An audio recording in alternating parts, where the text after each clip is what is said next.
I'm taking the aim here today to make a very short video. So we were just talking about the sun moving into Scorpio October 22nd and the practical suggestions for you, how you can ride the Scorpio wave of these specific energies.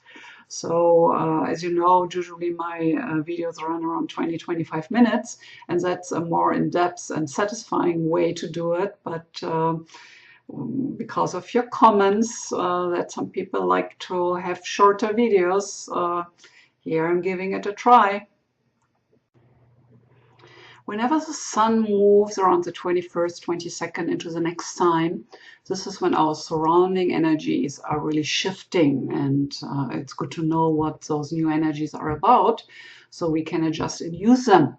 So here with the sun going into Scorpio, we're dealing with the Scorpio archetype and personality. And everything about Scorpio is deep, dark, and intense. Welcome, this is Shakti Carola Nevrin. I'm an evolutionary and online astrologer and published author. I live on Maui, and that's why I do most of my work online. As I said, I'm trying to focus here on the practical applications, but if you want to know more about the Scorpio archetype we are facing this month, you might want to go over to my 25 minutes video about what else is happening this month, and I go more in depth about the Scorpio archetype. Now I'd like to get to what we can do with all that, with having those energies right in our face this month. So how to ride the wave with Scorpio. It's all about revisiting Pluto-related areas and themes in your life. So for that, it's a really good time for some courageous, emotional self-investigation. Because remember, it's all about those underlying structures, what we are maybe not as aware of. So one good question to ask yourself is, what are your deepest fears? Because if we really know what those are, then we can be prepared, then we can be conscious and decide how we want to deal with it. And usually where we're holding back has to do with strong emotions, with inner fears. So this is a month for some honest inquiry and self-investigation, and connecting with those strong emotions, connecting with your inner fears and insecurities. So this is a wonderful month to do some deep inner healing work. So it's a month to do some therapeutic sessions. If your relationship could use some support, go find somebody as a neutral person to help you. And then there's this whole field of physical healing, which is of course connected with our emotional well-being, with our psychology. So this month you can be extra successful when you tackle some kind of deep cleanses.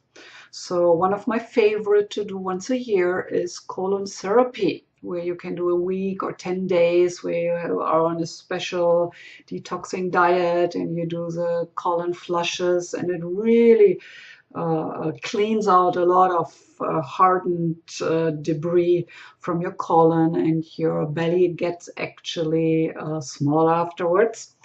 And yeah, I think it's a very necessary and smart thing for us to do, because we are so overwhelmed. Our physical body is so in need of getting detoxed with all the plasticizer and pesticides and chemicals and processed food, all the stuff in the water, everything we're exposed to an extent what never was around humans in history. So we have to be smart to get it out, to take care for our physical body. So also coffee enemas are a good way, if you do it once or twice a week, to kind of give your liver a break and have your liver, flush out the build-up toxicity. It shouldn't substitute, excuse me, the once a year colon therapy, which is much more in depth. But the coffee enemas I look at is kind of a weekly hygiene matter. So check it out. So with Mercury, it's about thinking. With Mercury retrograde, it's about rethinking what it takes to stay healthy. And I'm a fan of Dr. McCullough, and she kind of brings it down to 4 aspects. One is optimize your diet and have natural food, organic food, not much processed food, fermented foods, and you can learn about that. There's a great book out there, The Body Ecology, where I learned to do my own fermented vegetables, which is a much better way than taking probiotics, because most of the time when they get to you, they're already dead. So anyway, so your diet, what you eat, is obviously super, super important. Then the other area he's pointing towards is exercise regularly. So at least 5 days out of 7, we need to exercise. We have such a lazy lifestyle with sitting on our butt in front of the computer for hours and hours. So we need to balance that. We need to keep the circulation going. We need to do aerobic. We need weight bearing and all that. So then we need to get plenty of restorative sleep. So I think around 8 hours, that's probably what you should do, but many people have much less than that, which means you take away the ability to your body to fix things, to balance things out during your sleep. So then he talks about have good stress busting outlets. What means you learn to meditate, you do yoga, you learn to center yourself into balance. EFT is a nice way with activating specific acupressure points in your system to help you balance. And then he talks about optimize your vitamin D levels. So a high percentage of Americans are low in vitamin D. And I think they talk about nowadays that we do need 5,000, I don't know what it is, it's not milligram, but some kind of units. So you might want to research that a little. And Dr. McCullough is definitely somebody I read on every day because I'm on his newsletter list, so I'm getting every day a newsletter, and I found him pretty amazing. As a gemstone expert, I also want to give you the true birthstone for the month, or one of them. And this is the opal. Opal is the stone of transformation. It has all these deep layers of sparkles and light coming out of the depths, and it's one of the most interesting and seemingly changing stones.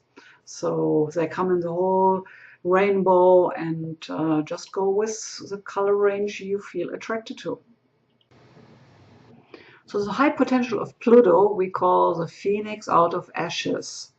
And this is what we're striving for this month, that in the area of your life where you feel ready to let go something of the old you don't need anymore, you can charge out of that into a new level, a new dimension of self-expression. And here's more Scorpio coming our way with the new moon solar eclipse in Scorpio November 3rd. So we better learn the lesson. And I've prepared a whole video for you to watch about that. So the whole idea this month is to deepen your inner relationship with your unconsciousness, with those deeper layers of your being. And as a suggestion, in order to enjoy the energies you want to integrate, it's always, always important to start right where you are. So wherever we are, we are conscious and self-aware and welcome life to us, then we can take the next step in whichever ever direction that step takes us. Don't forget to sign up for your subscription if you haven't done so yet, so you will be in the loop for upcoming forecast videos. You can also go to my website and sign up for my newsletter on mauiastrologyreading.com, where you will then get access to your free love stone report, which is based on your Venus position in your birth chart and your horoscope. So if you love gemstones, this is a nice way to find out more about that. So now, please give me thumbs up if you liked it. And of course, if you want to use astrology in a much deeper way, then you want to consider an astrological reading with me with your birth chart. I do readings online through Skype. I have people all over the world, and I always get a kick out of it to talk with people half around the planet. So if that is of interest for you, send me an email. Head over to mauiastrologyreading.com to read a little bit more about what I have to offer. And you can call, I'm in Hawaii, 808-878-8182, and check in with me. I always love to hear feedback. Leave me a comment, let me know what you want me to talk about, because it's really important for me to hear back, because I'm talking to this empty space. So let me know you're out there and connect with me. Thanks so much for visiting with me today. And I really hope you enjoyed this. And as we say on Maui, aloha.